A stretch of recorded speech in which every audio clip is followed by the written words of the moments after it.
Hello, everybody, and welcome back to Awkward Silences. Today, we are here with Benson Low, the head of design capability at REA Group.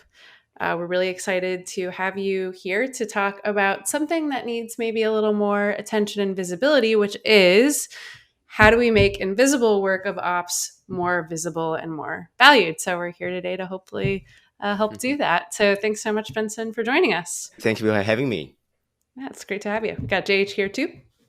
Yeah, this is not a topic I've thought a ton about, but then you hear it and you're like, oh, of course, like when it's operation stuff, when it doesn't work, everyone sees it and complains, but when it's working seamlessly, it's just kind of magic that happens, right? So it makes a lot of sense upon a little reflection. Yeah. Look, I think I've made a career out of it. So sometimes it's important to shine a light on things that people don't understand or recognize. And a lot of it has to do with showing value. People don't recognize it or see it until they value it. It is one of the things you learn when you've worked in a startup or two is like the secret of every startup is an operations team. It's not just code making things happen, right? So Yeah, totally. Yeah. Like I've been in a couple of startups myself, and to tell the truth, the CEO is involved in ops, right? The team is so small, everything's ops. Yeah, Right. totally. Yeah, exactly. Okay, great. So, we've done a couple of episodes on research ops. Research ops is really hot right now, which we love. But what are we talking about when we talk about research ops? What's your sort of definition? What do you think about? Yeah, maybe a quick intro, right? Mhm. So for those that don't know, I'm also part of the research ops community, and I'm also on the board of directors in the research ops community. It's been running for over 4 years now. We've got over 13,000 Oh. community members, still growing, still amazes me. How today. many research officers are there in the world? It feels like it's mostly researchers trying to do ops, right? Yeah. Right, Yep. because they don't have ops, and I think Yep. that's where I'm going to talk about shining a light on the invisible work our researchers do, right? But I would say mostly people that does research doesn't have to be researchers. It could be designers, could be product managers, people that are passionate about doing research right. So I feel like one of the things that the research ops communities try to do is really shine a light on the people, the mechanisms, the strategies that set research in motion. Right. So what that means is what are the knowledge that's emerging and to work at scale? And what are those scales of operations that kind of need the skills and attention from an organizational memory perspective? Like how do things get done? How does people remember doing those things? And then collectively, how do we build capability in this profession and part of the industry of research? So yeah, it's been exciting to be part of it. So research ops has been really realized by this community and kind of defined by this community when we did the first project. What is research ops, right? And out of it came a lot of things. We had a mapping, we have definition of skill sets, but one of the most important things that Emma Bolton helped us distilled is our 8 pillars, right, of research ops. They covered, I would say, the key pillars. There's always going to be new things coming out and emergent. But that really shines a light on what are the key areas that we need to kind of define and work towards.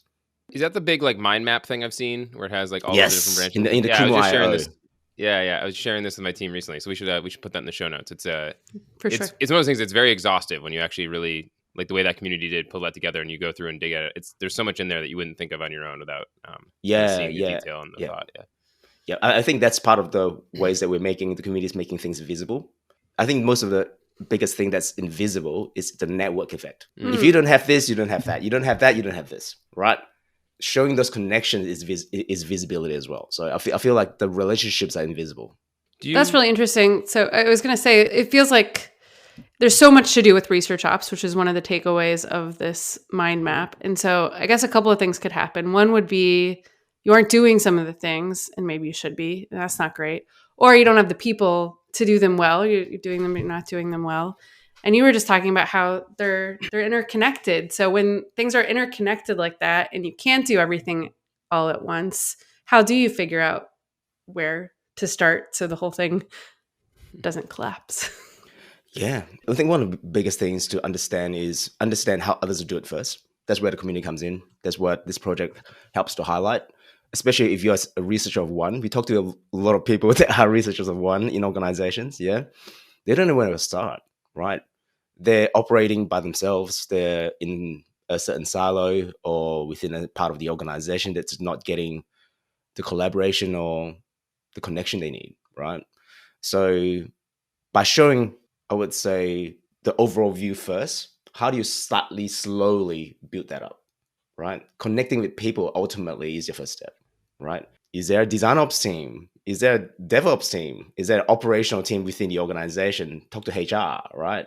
Talk to finance, because a lot of the research isn't just about research, it's about setting things up, right? And that's ops, right? Mhm. So how do you get funding to get the right incentives for the right people to get people into the session to do the research, right? That's a very first step. And if you don't have the right incentives, you're not going to have the right people that, fairly and, from an equality perspective, we value their time in the research, right? So those are the bare basics we want to get right. I was going to kind of poke in that further so you mentioned in the community, there's a lot of researchers who are doing ops kind of out of necessity, and they've realized that there's some things that they need to streamline and scale up. Do you see, like the way you just described that, like, is there kind of a pattern or commonality of a researcher realizes they need more help with recruiting and incentive payments, and then they go into this thing? Like, is there kind of a journey they go on, or is it very highly unique and like, contextual on the company and all that? I think that's why the mapping helps, because it's not a linear connection, right? Mm-hmm. It's a web of things, right? So you could go around like a really multiple steps to get to the same point, or directly to the same point, right? And some organizations set up differently, right? The last thing we want is set up a defined structure. Oh, you have to do this before you do that, right? Yes, there's a sequence of things from a research process perspective that you should do once before the other, right?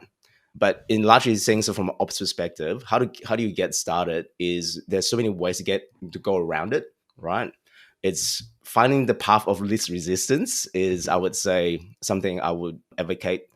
So Bridget and I have run multiple workshops in terms of setting up research ops and how do you scale ops before. Is really understanding your organization first and foremost. How does it actually operate, and how does research ops operate within it? Yeah, and you talked about the importance of starting with building relationships and working with people, when you're doing operations work. And I imagine that becomes really useful when you want to make your work visible, having people to be on that journey with you. Yeah. You'll be surprised. A lot of the organizations don't understand what a researcher do, right? The first and biggest thing is make yourself visible, right? Show your value to your organization and why it's important for them to collaborate and support what your work do. So first of all, really define what value you bring to your org, right? And ultimately research have a lot of ROI we can talk about, but fundamentally things like making sure we have the best insights to inform product and design on making the best decisions they can given the insights we have, right? So research ops makes research possible. So start with the end. Why does research matter? Because if research doesn't matter, research ops doesn't matter either. Correct. Absolutely correct. And you can very fundamentally reference the model and how why is product valuable? Why is design valuable? Why is engineering valuable? Right? How can we connect to those value? Again, that network effect. We are here to amplify those value. We are also here to de-risk the organization going down the wrong path, right? So those are the value that the research team needs to make sure people understand that before they even set up operations, because everything then hangs around that. Just to jump into the visibility piece, it almost feels like there's probably, I'm going to guess a lot here, but like almost like a life cycle to it where initially, right, like recruitment's a mess and we can't get participants to do research. We believe research value. Benson comes in, fixes recruitment. And everyone in that moment, it's very visible. Like we had this issue, this person fixed it for us. It's great. You flash forward like a couple months and everyone just kind of takes it for granted. There's some new people. We're great at recruiting. Nobody knows all the magic that goes into it. And now it's back to being invisible. Is it sort of something like that where like you have a moment where it gets recognition, but it doesn't like sustain or? JH, I love that reference because we do have a research life cycle with ops in it. So I think maybe as part of this discussion, we can shine a light on that. So I think the kind of primary research life cycle is kind of well known, even outside of research. Like you need to have a research brief, maybe do some secondary research before you do primary research, but then doing all that cycle. But ultimately, there's a outer track, how ops manage, support the systems, this inner cycle, right? So we've essentially, the community have created a research life cycle with ops supporting it. So that's another way of showing in the life cycle when you have to shine a light at the right time, in the right research step for the organization to see how ops is operating and supporting, right? And one of the biggest things that's coming through at the moment is that insights are hidden, right? Where do I find the research that we did 6 months ago? Why are we doing that research again that we did last year, right? Your research become invisible. It's stored in SharePoint. It's stored in Confluence or whatever filing system you have, right? We've got a ton of tools coming through in our community that supports that, our research repository tools, right? And setting that up needs support. Setting that up needs visibility, and we're trying to make sure that our insights are visible. That's one of the hardest jobs as researchers, right? How do I keep it alive? How to make sure that people see it and use it, right? So it seems like there's two components to the light shining then, which is one, like making the product of the work you do visible. So in this case, insights, like that they're visible, they're findable. You can find them, right? Yes. And then two, there's like, I don't know, taking some credit, like letting it be known that ops is brought to you by research ops. That's right. You all need like a little logo or something to put on your visible work, right? This made possible by ops. So how do you think about those two pieces? Love that, Erin. So, understand your company's rituals, right? Are there town halls? Are there showcases? Are there events, right, where you can shine that light? Because you can show individually, but you need an audience. Find the right platform to talk about it. Yes, you can. I'm sure there's, company wikis or portals or intranets, if you do have those, right? But, do that in Slack, in those community groups within your organization to connect back to the research library, the recruitment brief. Hey, someone asks about something about incentivization. Talk about it broadly, right? So I think the work that I've done in the past, both from setting up research teams, now leading research teams, has been advocacy, right? Advocacy work for research. If you're a research leader in your organization, that's your main job, right? How do you let your team shine and show their value and show their work? But also, how do you as a leader show, hey, we're setting this up for the rest of the organization to do research, not just for the researchers, right? How can you help yourself, right? How can we shine a light? There's these tools and these kind of things for you to self-serve. Like, we don't want to be a bottleneck, right? We want everyone to do research as well as we could, but we can provide you with training. We can make sure that you got the right tools. We can have the templates for you to get started quickly, and we can coach and mentor you if you need that, right? We have all these kind of infrastructure ops in place, right, for the organization to do great research. Ultimately, great insights for you to make best decisions and to de-risk your product going to market. I love the role of the leader you're describing there of, showcasing the impact and the work of their team and creating space and, alignment across other functions for that work to be supported and valued. That makes sense. What happens in a case where you don't have that person and it's a smaller team? Because I'd imagine there's some awkwardness for probably some researchers and operations people to be sort of like self-promoting of like, I'm going to go out and tell everyone about all the great work I'm doing. Like, how do you see people do that in a way that... Oh, look, it all starts from that, right? That's where you look at partners, right?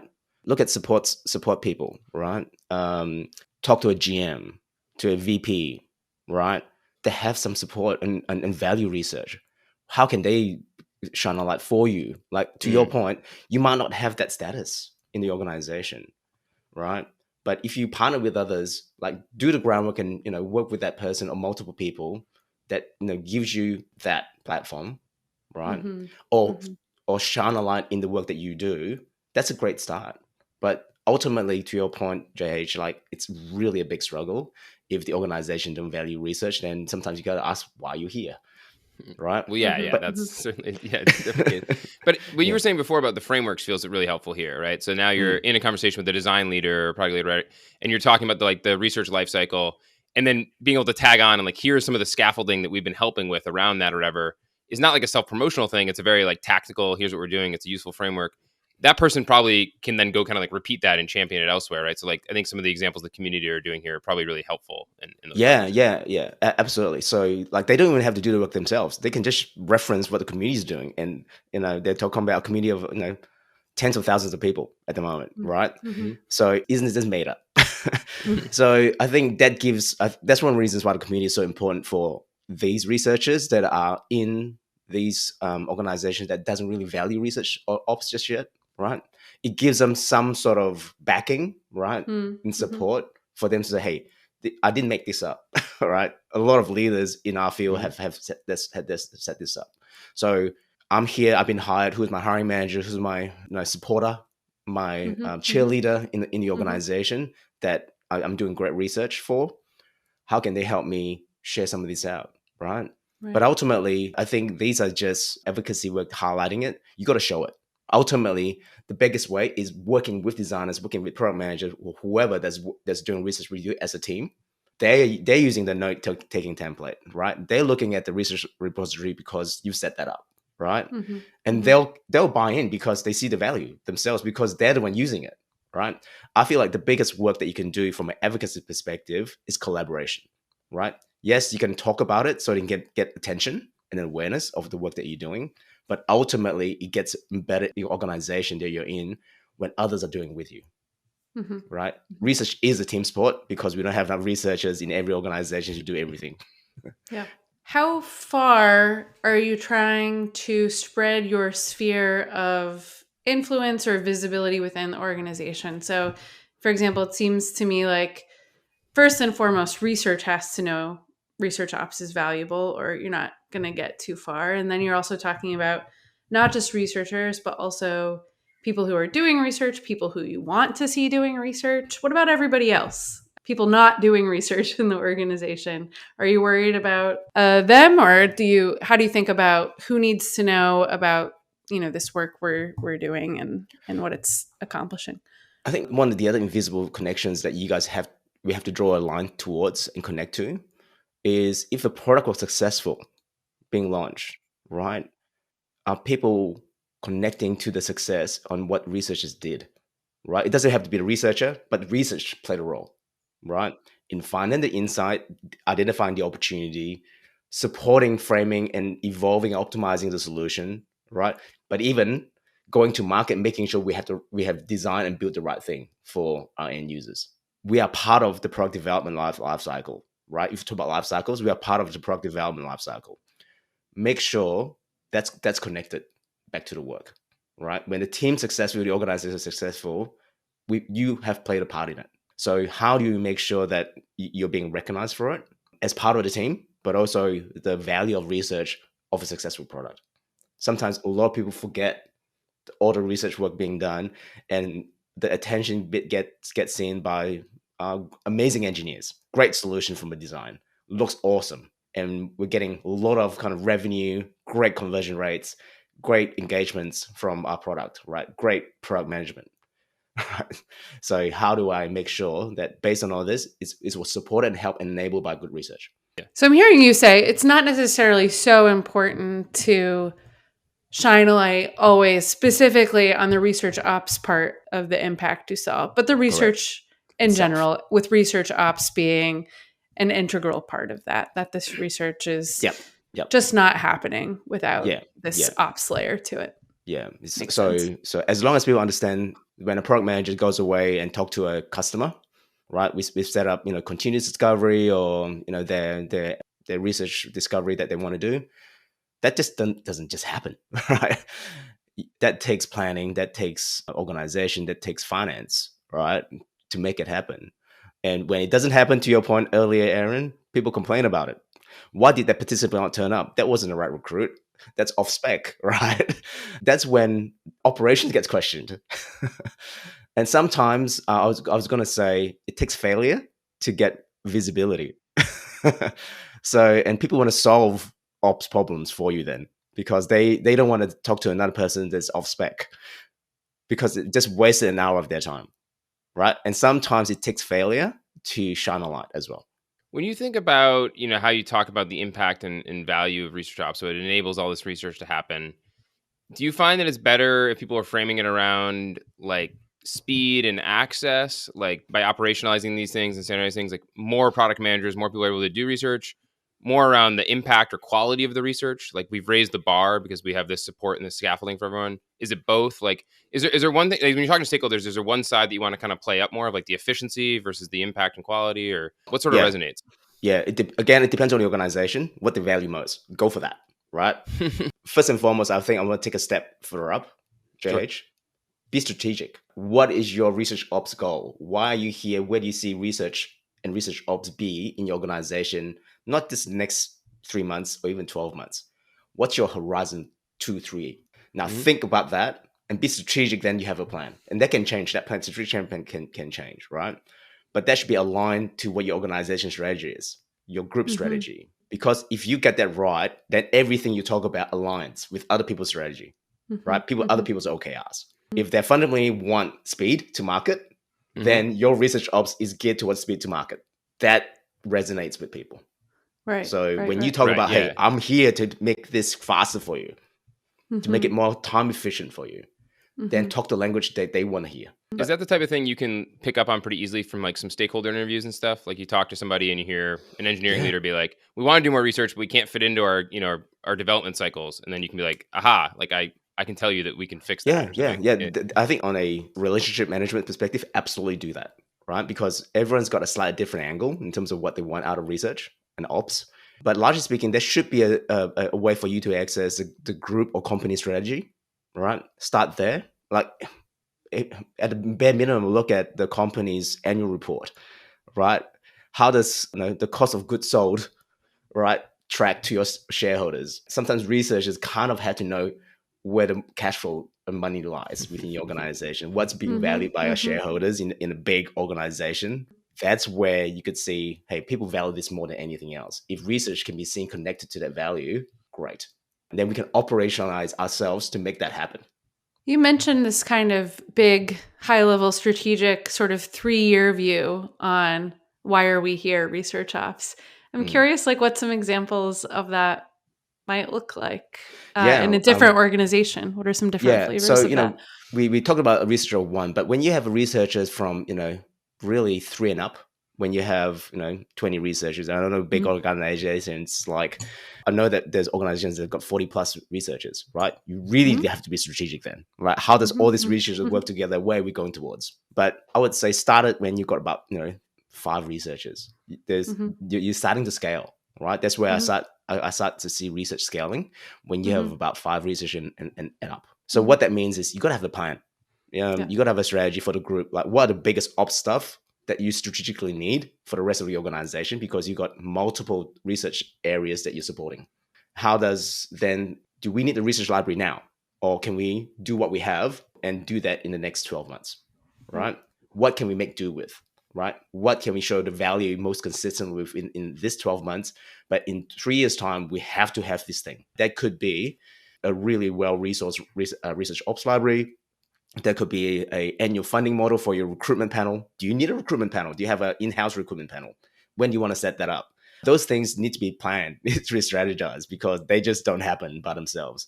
Creating an internal panel of within your own customers, you need to work with sales, you need to work with customer support, you need to work with finance, then you need to work with legal and risk, and how do you manage PII? All that stuff becomes so big that a researcher of 1 can't handle. You need a team of researchers or dedicated ops person, and we're going to talk about that, to say, hey, now we've got someone dedicated for this role, and their first initial kind of tackling project could be this thing, right? Could be a customer panel, could be how we recruit. That could be their first job.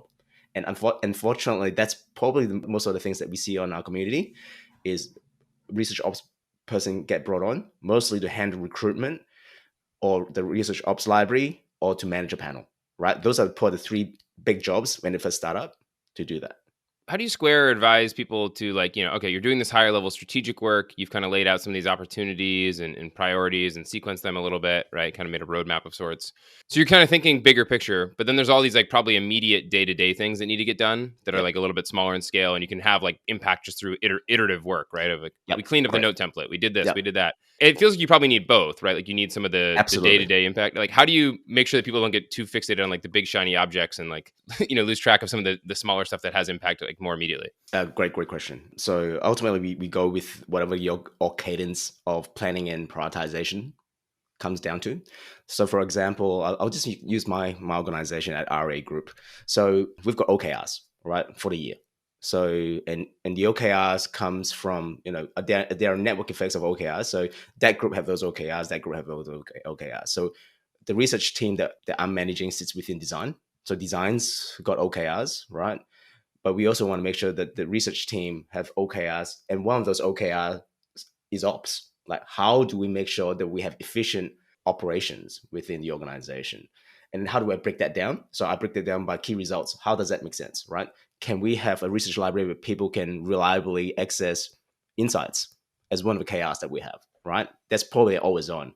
So we have to then make sure that all the initiatives that we have to have that key result, like let's say 80% of all research get accessed from the research library. We then make sure that all research is put into the library, let alone then we direct people to the library to make sure they can self-serve, and we make sure that's easy to use for anyone that wants to access our previous insights.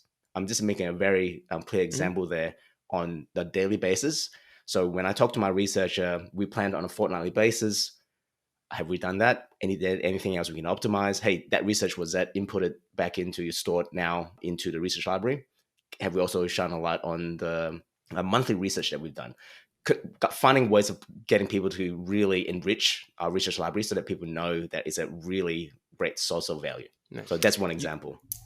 Might be just a little bit of a tangent, but something JH and I were actually talking about recently. So I'm curious. You mentioned, kind of tapping into the existing OKRs of the teams you work with and sit in. And so there's a couple ways to get insights, right? There's primary, secondary, you go do new research or you use existing research, hence some of the benefit of the insights library. How do you, setting learning goals is tricky. Like, did you learn something? You just pull everyone in the company. Did you learn something? Did you make a good decision? What was the output of that decision? But how do you think balancing, particularly as your organization grows and you have more existing insights, the importance you put on sort of organizing those existing insights and trying to get people to tap into those before going and doing new research versus going and doing new research, and where do we need to spend our time as an ops function across, recruiting and all this active new research stuff versus making the most out of all the research that's been done in the past? Do you sort of follow the lead of the research and design teams, or do you have a point of view on how that needs to shift with the org? That's a really good question. Like, this is the thing that we tackle daily, Erin. So one of the challenges is is there fire burning? Right? Do we need to fix that recruitment because we're getting inconsistent, or I would say a standard that's below par from our participants? Like, that's something that we're working on right now, is that maybe it's coming to Christmas, people are coming in or dropping out without attending or whatever the case is. So is there a way for us to reduce the dropout rate for sessions? There's always issues in ops that we need to tackle that is at the forefront on us doing our research well. So that's priority one. Are there things on fire, right? Are there things we need to focus on to get right because that's not working today? Then then there are things that it depends. We're working in an organization now. We've got 8 researchers. They're essentially business partners in those product verticals. You've got financial services, you've got residential products, rental products, commercial property.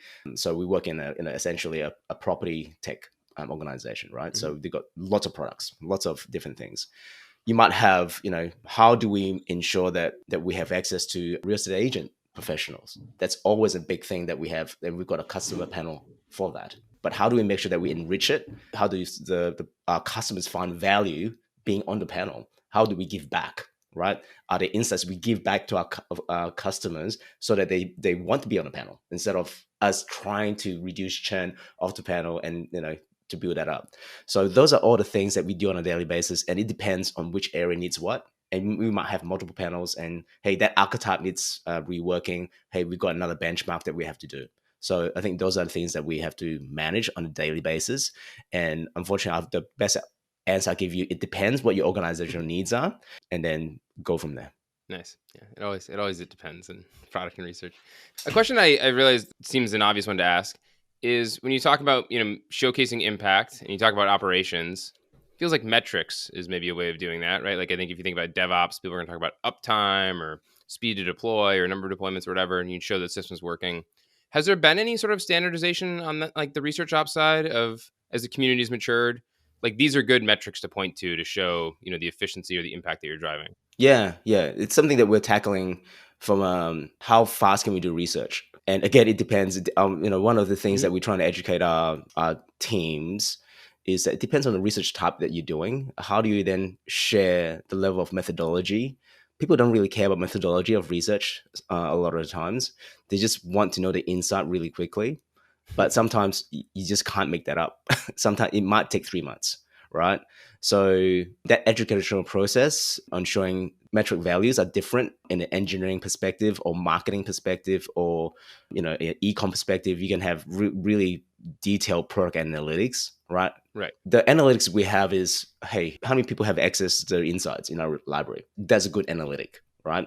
That means that we have saved the company another research piece, right? Potentially. If that project was kicked off purely based on secondary research that we have done in the last 2 years, we've saved the company another research project. But also, if they do want to kind of have a nuance, hey, there's a small gap here. All the secondary research is great, but we noticed there's a slight opportunity to do a bit more deeper research. Great. So we are saving the time from doing 3 rounds of research, going straight to the nuance, more targeted research. We also should shine a light on, hey, speed to research, speed to insight is because it's backed by overwhelming value of knowledge that we've built up. Because we talked about early on, why are we doing the same research 6 months later? All right. In a different part of the organization. Let's save the organization time and money and reuse that and focus on the nuances and other kind of deeper stuff if we want to. It seems like, part of the art here is knowing when to be visible, when not to be visible. So in that spirit, what are some anti-tips in terms of research ops, visibility, in terms of when do you not want to be visible, or what are some bad ways to go about trying to be visible? So many. Look, I've done a lot of this myself. Like when, early on in my career, when I was really passionate about making sure that research, works really well, is you're going to hit a lot of brick walls. You're going to hit a lot of brick walls. People don't care, or it's a tough conversation that they don't understand and see the value of research ops. Don't get emotional. Like, don't react to it. I feel like that's something, it's an entity, just doesn't work for you. And it's frustrating, I know, because I think many people have been through that cycle. But it's important to keep your head and be strategic about it. See it as a long-term goal. It's a long play, right? The long tail. I think that's my advice from a bad ways of making ops visible is like when you're trying to break through a brick wall, you're going to be, hard to work with. And that only puts you back a few more steps than you think you're moving forward, because people find you hard to work with. You keep pushing an agenda they don't see value for. Not right there. Another one is asking for the world without evidence. Like, hey, I need a research library right now. Right? Why? Right. You haven't built a business case, right? You haven't showed the value. You haven't established why you need that kind of recruitment process in place. Another way of adding more steps to getting research done. When you're a startup, you're short on time and money, and people say, hey, why do you want to add another step in this thing? You're trying to convince people, but without the right reasoning, you're making it hard for people to understand. So make sure you get support from others to shape your business case, like not just yourself, but others to help you shape it. And just don't be the kind of the lone ranger, be the only one shouting from the mountains, because they just think you're crazy. Mm-hmm. Yeah. Don't come in too hot. And no, don't come in too hot. Make some friends. Make it almost like a collaboration kind of pitch, right? Instead of you pitching by yourself. It feels lonely sometimes, though, right? Especially if you're in your research of one. Then one more is the bad anti-ways of doing this is giving up too early. Like I've heard so many stories in the community as well, right? They try to set up ops, try to make it visible, but they're not getting traction after 6 months. What do I bother? And then things becomes more painful because that's not set up. It takes patience. It also takes time. And, pick your battles. Like I said earlier before, like where are the things that of least resistance? It might take you 6 steps to get to the first step, but sometimes that might be the easiest, least frustrating way. And I would say take the time. Go to community, share your challenges. Are there a different angle, perspective you haven't thought about? Bounce ideas with others. Get mentorship, I would say, to support that if you feel like you're wanting to give up. So I think that's an entity. Like you've tried so hard by yourself, but where else can you get support? Don't always look internally. You can look externally for it. A thing you hear commonly, like with change management, is working with stakeholders is you're changing processes or making adjustments. Like frame it as an experiment. Like, hey, I think there's a better way for us to do recruitment or do note taking. Let's take the next 6 to 8 weeks and try this out, see how it goes. We can reflect on it. Like, does that apply here too? Like, instead of trying to sell people like silver bullets of like, I have the perfect way to do this, and then maybe it doesn't work. Like, is that kind of framing useful? Absolutely, JH. I think that's a beautiful way to put it, right? People love experimentation. You should experiment with ops. Try out processes that may work and may not work for your organization. So like I'm sure you can find sequential steps online on how to do X in research ops, but that might not work for you. So try it out, shape it up, like drop steps because if you find it too hard, and see what works for you, right? A research library could start in Excel if you wanted to, right? It doesn't have to have a purchase product with SSO set up and everything. Just make sure you store it in a safe place and just start with that, right? It could be just as simple as that. It depends how much experimentation you make and see what sticks. I think that's a great angle. Like experiment with and see what sticks, what resonates with your designer and your program manager, and start with that. This is a little bit of a different question, but I'm just curious because it feels like research ops has evolved so much over the last handful of years from, kind of a more nascent thing you'd hear a little bit of to being much more kind of mainstream to having this huge community around it. If you look ahead a few years, like where do you think research ops is going? Like, how do you think that will mature over the next 3 to 5 years? It's a great question. I'm not sure. I think there's a number of pathways that you can go to. I think research ops as a profession needs a lot more maturity. I feel like researchers are just trying to do ops themselves at the moment. There is a growing community of research ops professionals, but we're probably a follower of, design ops program managers. We're not there yet in terms of framing up what our core responsibilities are and how do we start to kind of connect with a program of work from an operational perspective. I think we're getting there. We're establishing a lot of those key programs within a research org. And we don't have, not too many organizations have a whole team of re-ops people. Like, how would that work? Because the reference I would make is design ops and design program managers, and they might have 20 design program managers at, let's just say, Capital One. That's a very different scale to one DPM in a small organization. So I would love to see what that would look like from a research ops perspective. What would those things look like in a bigger, larger scale ops team for research? Would it be similar? Or would it be different? Because we do obviously have very different needs from design versus research. As people move into research ops roles full time, like do it as a profession, as you called out, do you think more of those people will be coming from like a research background or coming more from an operations background? I would say a bit of both, and I think it's a healthy thing because you need kind of a diversity of perspectives. You could have a DPM that has done design program management before going to research ops because maybe that's an angle they like doing. That would be really valuable because they've done program of work before. How do you train researchers, right? The skill career ladder for researchers. That's an ops thing that people don't even talk about. When you got 40 plus researchers, you're gonna need training your researchers. And there's so many different aspects of research, right? Do you want researchers that know data science? Do you want researchers that have a really amazing mixed methods approach on how to do research, right? In order for that to happen, you got to have training programs in place, right? So I'm thinking, because I'm drawing a very clear line here. That's what DPMs do for design. You got to have motion design. You got to have a great brand design. How many type of designers have you got? How do you make sure you got the right balance of craft? Then you got principal roles, staff roles, and all that stuff.